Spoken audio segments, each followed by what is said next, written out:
Pabrik senjata Inggris BAE System dilaporkan meledak pada Rabu 17 April 2024.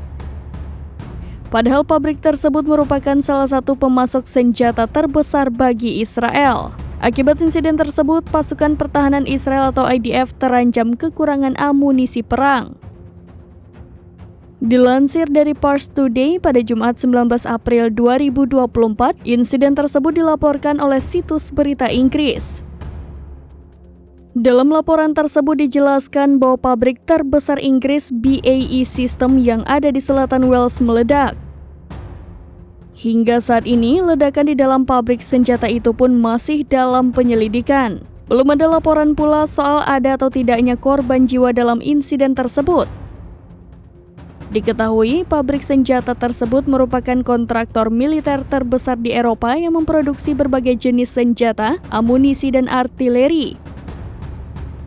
Pabrik tersebut juga diklaim sebagai pemasok senjata terbesar ke Israel.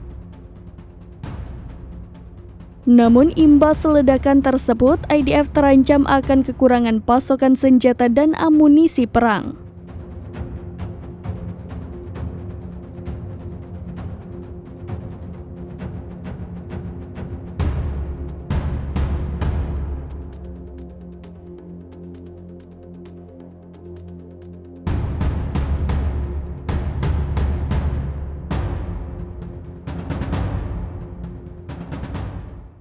Download Tribun X sekarang, menghadirkan lokal menjadi Indonesia.